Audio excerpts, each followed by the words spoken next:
Good morning.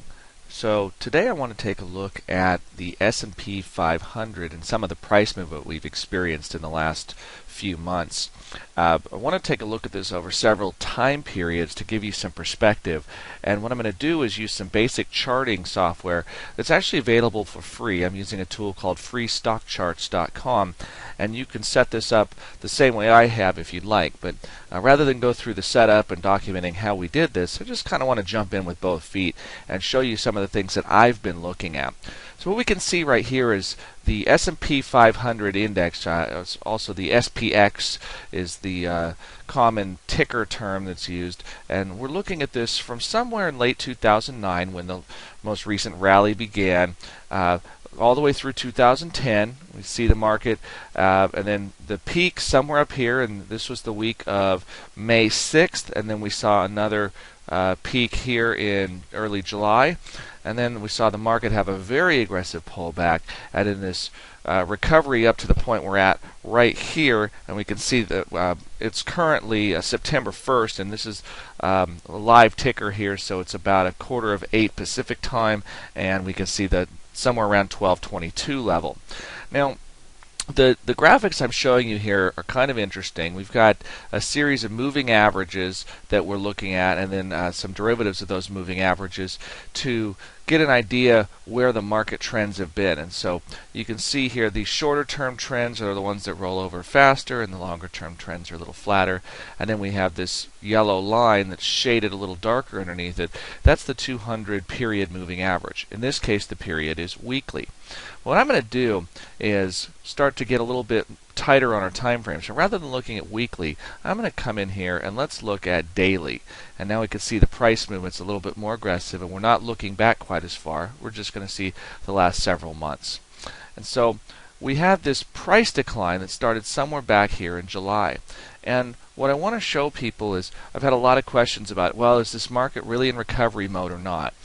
And the thing that's interesting to me, my markets move, and they always do, and emotion can drive it as well as fundamentals and some of the other more practical sides of it.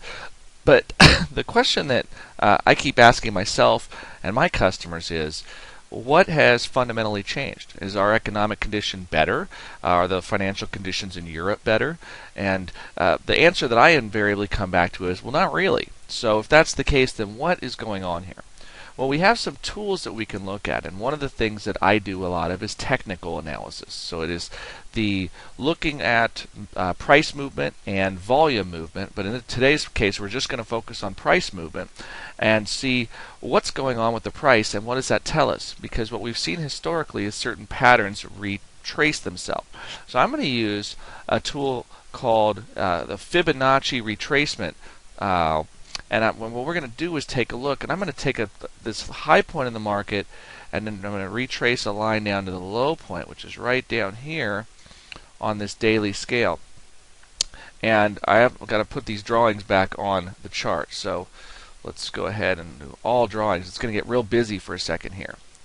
Well, this is the retracement line that we just drew.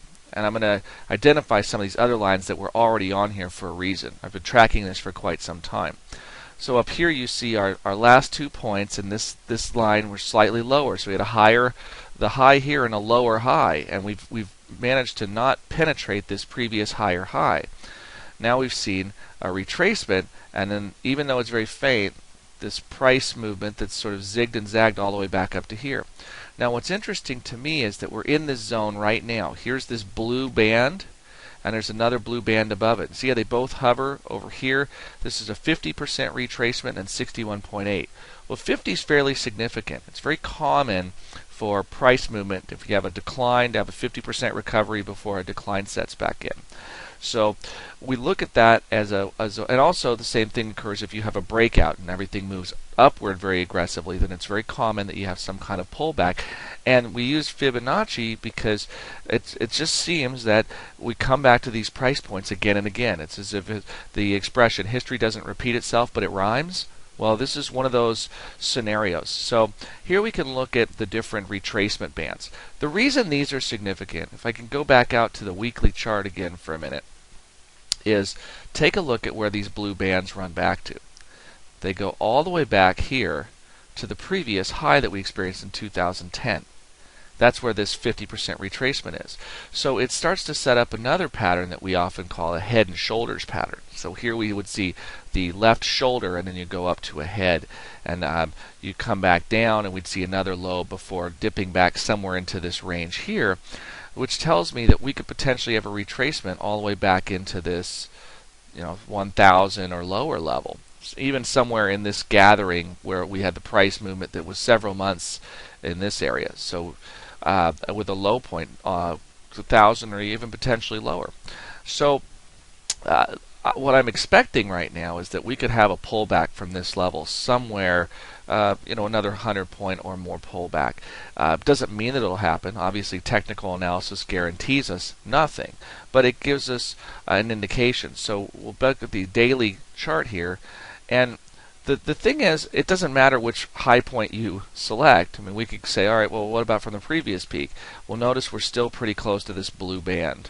Over here, all the way back, well, what about this retracement point to point? It's still very close to this band.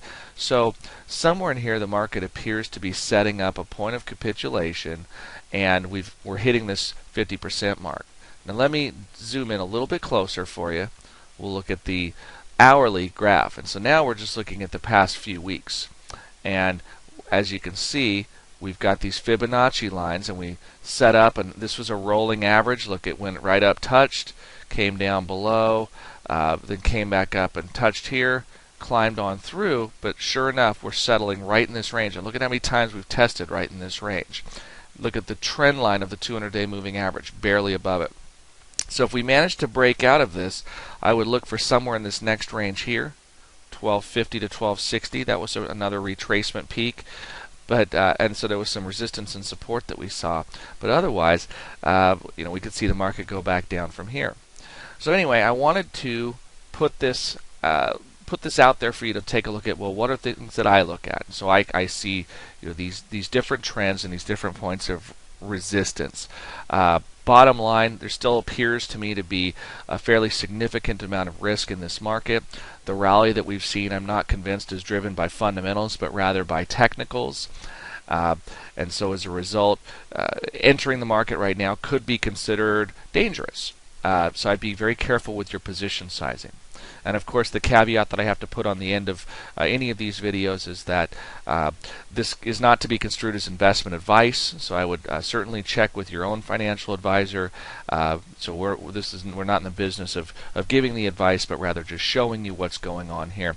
If you have specific questions, I'd encourage you to contact our offices. This is Little John Financial Services, and our number is 541-375-0898. So thank you very much, and we'll look forward to a next update very soon. All the best.